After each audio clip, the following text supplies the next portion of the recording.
श्री राम अयोध्या लौट गए। हनुमान भरत संवाद। राम विजयी हुए। अब किसी को जीत का संदेश लेकर सीता के पास जाना है।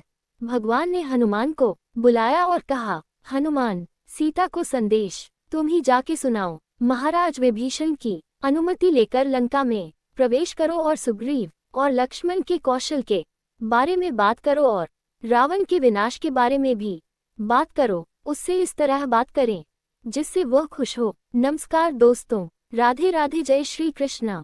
दोस्तों कमेंट बॉक्स में जय श्री राम अवश्य लिखें। दोस्तों आप सभी का स्वागत है आपके अपने YouTube चैनल विभा शेरावत पर। तो चलिए शुरू करते हैं। हनुमान भरत संवाद। हनुमान ने लंका में प्रवेश किया। लंका के राक्षसों ने उन्हें उच्च सम्मान से स्वागत किया। विभीषण की अनुमति प्राप्त हुई। वे अशोक वाटिका में अशोक वृक्ष के नीचे बैठी सीताजी के पास पहुँचे। उन्होंने चरणों में प्रणाम किया और प्रशंसा के साथ पूरी कहानी सुनाई। सीता एक क्षण के लिए भी कुछ न कह सकी। उसका गला खुशी से कांप उठा। उसकी आंखों में आंसू छलक आए। सीता ने कहा, पुत्र, इस खुशी की खबर सुनकर मैं कुछ नहीं कह सकी। तुम इसे गलत नहीं समझना। मेरे लिए इससे बड़ा सुखद संवाद और कोई नहीं हो सकता। मैं सोच रही हूँ कि बदले में तुम्हें क्या दूं, क्योंकि सुख का समाचार सुनाने वाले को कुछ देने का रिवाज है। लेकिन अगर मैं तुम्हें त्रिलोक की सारी दौलत, ऐश्वर्य, सारी धन दौलत दे दूं, तो भी मुझे संतुष्टि नहीं होगी। ईश्वर की अनुपम भक्ति आपके हृदय में सदैव बनी रहे और मैं आपकी सदा ऋणी रहना चाहूंगी। सभी सद्गुण आपके मन में बसे रहें और भगवान रघुनाथ जी की अनंत कृपा आप पर बनी रहे। हनुमान ने हाथ जोड़कर कहा, माँ, इतनी स्नेह से भरी बात आपके सिवा और कौन कह सकते हैं। ईश्वर आप दोनों की याद हमेशा मेरे हृदय में बनी रहे और मैं आपके करकमलों की छाया में रहूं। मुझे और क्या चाहिए, मुझे आज्ञा दीजिए, मैं आपके लिए क्या करूं। सीताजी ने कहा, मैं भगवान को देखने के लिए बहुत उत्सुक हूं। अब एक पल की भी देरी बर्दाश्त नहीं है। हनुमान तुरंत वहां से चले गए और भगवान के पास पहुंचे। उन्होंने सीता की प्रसन्नता, आपके दर्शन की शीघ्र ही प्रार्थना की है। भगवान ने विभीषण को सीता को लाने की आज्ञा दी और राम अयोध्या लौट गए।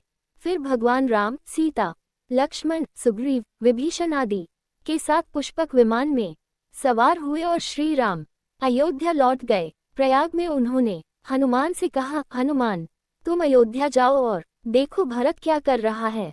मेरे वियोग में हर एक पल उन्हें एक युग जैसा लग रहा होगा। उनको मेरा समाचार सुना के यथाशीघ्र अपने समाचार के साथ मेरे पास आएं। हनुमान अयोध्या के लिए रवाना हुए। अयोध्या में भरत भगवान के लिए कितना परेशान हो रहे थे, इसका अंदाजा कोई नहीं लगा सकता। हनुमान ने उनकी दशा देखी। वे जटाओं का मुकुट बांधकर दर्भ के आसन पर बैठे थे। उसका शरीर सूख गया था और कांटा बन गया था। उसकी आंखों से आंसू बह रहे थे और उसके मुंह से लगातार राम नाम का उच्चारण हो रहा था। भरत कितना ध्यान मग्न थे, नहीं उन्हें पता था कि कोई वहां पर आया है।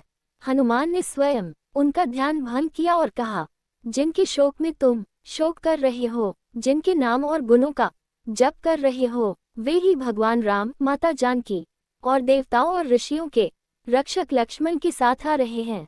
हनुमान का वचन सुनते ही भरत के शरीर में नया जीवन संचरित हो गया। उनका रोम रोम, उनका गलीचा गलीचा अमृत से सराबोर हो गया।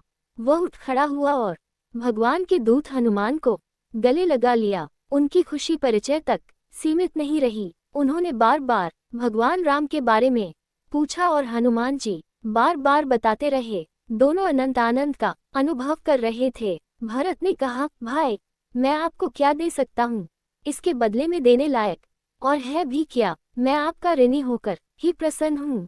हनुमान उनके चरणों में गिर गए और उनके प्रेम के भार से स्तुति करते हुए उन्होंने कहा, भगवान राम आपकी बहुत चर्चा करते हैं और आपके गुणों की प्रशंसा करते हैं, जैसे आपके नाम का जाप किया करते हैं। भरत की आज्ञा से हनुमान ने वहां से विदा ली।